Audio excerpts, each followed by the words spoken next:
नमस्कार, स्वागत आहे तुमचं आपलं नवीन व्हिडिओमध्ये आणि आपल्या शेतामध्ये. तर आज आपल्याला परत ते राहिलेलं 2-3 एकरला मारायचं आहे. तर 1 एकरला झालेलं आहे आणि आता मारायचं आहे 2 ते 3 एकरला. आता वाजले सकाळचे 7 वाजलेत. 7 वाजलेत आणि आता आपल्याला सोयाबीन जे आहे ह्या सोयाबीनला आपण मारणार आहोत तणनाशक. हे बघा पिवळं फूट लागले आता लगेच. आणि तिकडे जी सोयाबीन आहे वरच्या वावरातली त्या पण वावरात मारायची आणि तिकडं पण दुसऱ्या पण मारायची. म्हणजे ऑलरेडी आज पूर्ण कंप्लीट करून टाकायची. तर हे बघा इथं आता मारलेली आणि हे बघा हे औषध आणले सगळं औषध तेच औषध पण तिकडं सोयाबीन मारा गवत झालं जास्त त्याच्यामुळं आता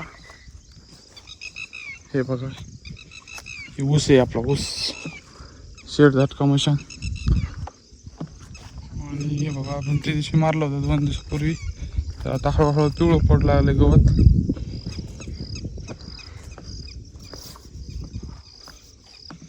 आपला ड्रम फेम भरलेला आहे. हे आपण टाकी फिकी आणलेली सर्व सोबत. तर हे झाल्यानंतर आपल्या इकडं ह्याच्यामध्ये मारायचं आहे सोयाबीनला तणनाशक. इकडं पण मारायचं. इकडं मारलं आहे आपण हे आणि जिगाडा आज मारायचे. ड्रम फ्रेम भरलेला आहे. आता सुरू करायचं आपल्याला तणनाशक मारायला. हे औषध आणलेलं तर आणि टाकी फिकी भारी आता ओकेमध्ये मारायला सुरू करायचं कारण आज जास्त मारायचं. तर चला आता सुरू करू आपण तणनाशक मारायला. पहिलं ड्रम फ्रेम मस्त पैकी याचं कनेक्शन काढलेलं होतं ते पण लावावं लागेल. 20 लिटर टाकी.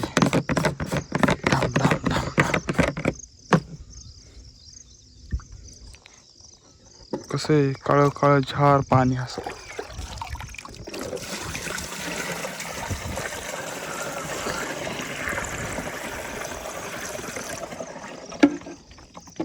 तर औषध टाकून मस्त ओके चालू करायचं. आता कशी आली आपली सीताफळी हे तर बरं. हे बघा आपल्या आहे सीताफळीचं आणि मस्तपैकी सूर्यदेवता उगवले सकाळचे. आणि हे बघा इकडं आपलं चालू आहे फवारा मारायची शेवटची टाकी.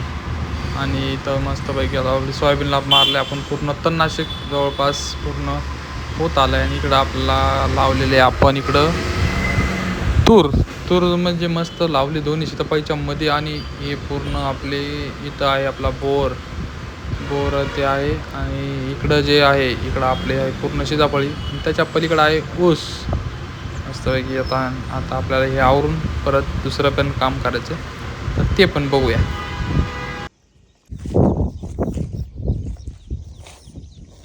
फायनली पूर्ण आपलं झालेलं आहे तणनाशक फवारायचं सोयाबीनला. आता परत आपल्याला मारायचं आहे फवारा पण मारायचा होता वेगळा मारायचा होता. कीटकनाशक फवारा मारायचा तो पण सोयाबीनलाच. तर ह्याला लागले 2 दिवस तब्बल आपल्याला 2 दिवस लागले ते फवाराला तणनाशक फवारला. कीटकनाशक मारायचं आपल्याला ते पण डायरेक्ट आता 1-2 दिवसानंतर मारायचं. तर आता आपल्याला त्याच्या ऊसामध्ये सध्या ऊसामध्ये बघू आता ऊसामध्ये नेमकं कसली नीलगाय आली इकडं. तर ती बघूया आता कशी आहे कशी नाही काय नुकसान केलं आहे का नाही ते बघायचं. तर चला आता ऊसाच जायचं आपल्याला. आता शिवाय आपला ऊस तर बाहेरून दिसतो ओके.